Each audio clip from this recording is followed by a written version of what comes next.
Before I get into the X-ray system itself, let me show you the kind of images you can expect. This is a Samsung T5 portable SSD. It has an aluminum enclosure with a thickness of about 1.5 millimeters. From the outside, it doesn't look very remarkable. However, taking a look instead at the X-ray image, you can clearly see all of the internal components. Furthermore, you can even see where the screws are hidden underneath the plastic labels. Isn't that just really neat? Alright, now that you've seen the kind of images we can take, let's move on to the equipment. At a bare minimum, you will need an intensifier screen, high voltage power supply, black and white film developer, black and white film fixer, X-ray film, X-ray tube, and for safety, a Geiger counter. This is the X-ray tube, the heart of your system. Now you're probably wondering where the heck you would get one of these. This particular one came from a General Electric Model 100 X-ray head, which I bought off of eBay. You can also sometimes find them at your local scrapyard. You can also sometimes find just the tubes themselves for sale on eBay. However, I strongly recommend that you take apart your own dental X-ray head. Not only is this usually cheaper, it also allows you to get the lead shielding that goes around the tube, which prevents unwanted radiation. Now let's take a closer look at the X-ray tube itself. As you can see, it is a glass envelope with a vacuum pulled inside. This is the cathode, and this is the anode. What you do is you apply a low voltage across these two wires, which heats up a tungsten filament. That boils off electrons, which get accelerated by the high voltage towards the anode. When it hits the tungsten target, which is encased in this block of copper, X-rays are generated that get emitted from this hole and out this window. Here's what it looks like once you put it in the lead shielding that comes inside of the dental X-ray head. You can see X-rays can only be emitted through this aperture here. Next up, you'll need a high voltage power supply. The exact voltage can be up to you. However, I suggest not going below 30 kilovolts. This is because the lower the voltage, the lower the energy of the X-rays produced, which means they have less penetrating power. To image things such as, let's say, the hard drive I showed in the beginning, you want it to be able to at least penetrate a couple millimeters of aluminum, which is right around the 30 kilovolt range. You could always just use the transformer that came inside of the X-ray head. However, that requires it to be submerged inside of a dielectric oil to prevent arcing, which is a major pain since the oil gets everywhere and is really messy. It also weighs like 30 pounds, so it's hard to move around. Luckily, I was able to find an alternative source. These flyback transformers I bought on eBay are used in electrostatic precipitators, which are devices that use an electromagnetic field to remove soot as well as smoke particles from the air. They have a range of about 30 to 60 kilovolts.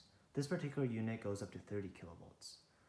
The difficulty with these is that since they're produced in China, you also need a step-up transformer to step up the voltage from 120 to 220 volts, which is what you see there in the black box. Finally, as a safety upgrade, I suggest you get one of these Christmas lighting remote controllers. This allows you to start and stop the X-ray machine from a different room, therefore minimizing your exposure to the X-rays.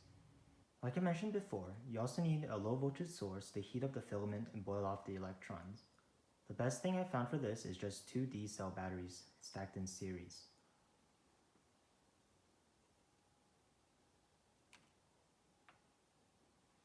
You can see the filament glows brightly when you connect it. Whatever you do, just don't use your expensive benchtop DC power supply. The high voltage will fry it.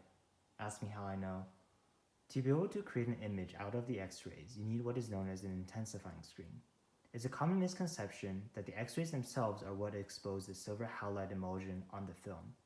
But because X-rays are so penetrating, you will need an unreasonably long exposure time for that to happen. What an intensifying screen does is it converts the incoming X-rays into a visible wavelength of light, similar to how fluorescent dyes can turn ultraviolet light into visible light, which is what makes them appear to glow. Different intensifying screens produce different wavelengths of light, so make sure you match it to the film you're using. Most X-ray film is most sensitive to green wavelengths, therefore try to find an intensifying screen that produces this color. Next I'll show you how to load the film into the intensifying screen. Obviously you want to do this in the dark, however for demonstration purposes I'm using an already exposed piece of film. It's pretty simple. All you do is undo these two clasps. It opens like this, then you just slip in the piece of film and close it again. After it's closed, it is safe to be exposed to room light. Speaking of film, here it is. X-ray film is surprisingly widely available on sites such as Amazon, even with Prime shipping, because it is used as a cheaper alternative to large format black and white films in the hobby photography space. Again, like I mentioned before, just make sure you get the film with the same sensitivity to the color of light as your intensifying screen. For me, that is green. Looking closely at the packaging, you can see it says medium speed green.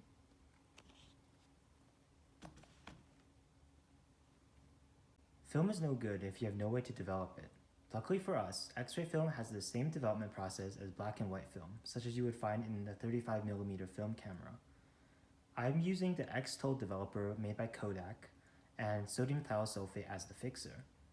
What the developer does is it nucleates and grows out the silver halide that has been exposed to light, and then the fixer removes unreacted silver halide, leaving behind the image which you can view under normal lighting conditions.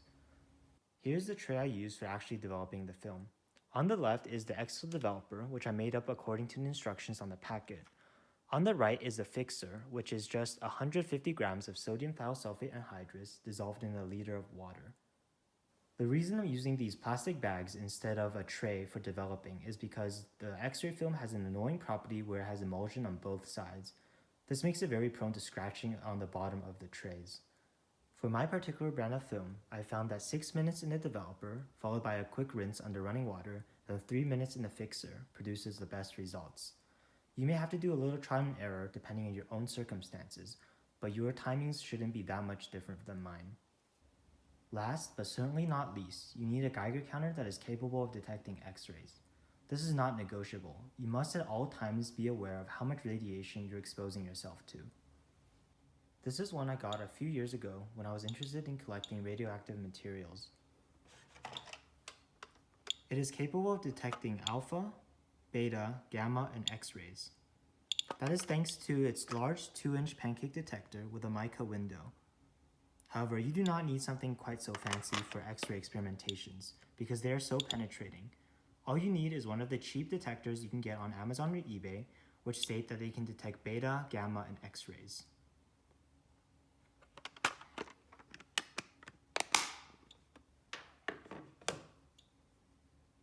This is what the setup looks like.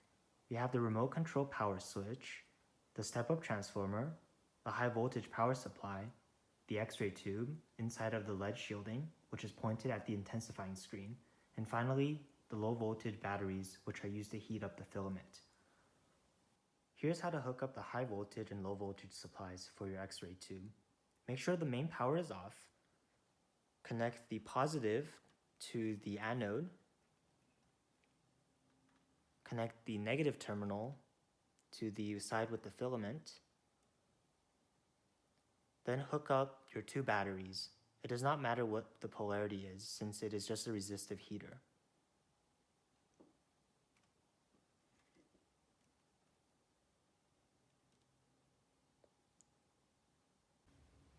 You need to do some experimentation to find out the optimal exposure time. This is film that's been exposed for 1 minute. As you can see, you can't really see many of the details because it's underexposed. Here's a film that's been exposed for 2.5 minutes. You can clearly see much more detail, and this is the optimal exposure that you want. You can also play with how far away you put the intensifying screen. The longer the distance, the more the X-ray beam spreads out, and so you'll capture a larger area, but you'll need a longer exposure time. This was that image I took at 2.5 minutes exposure. The distance here was 4 inches from the end of the tube. Here is the same image, but taken at 8 inches. You can see a much larger area of the film is exposed. This had to be taken at 4.5 minutes.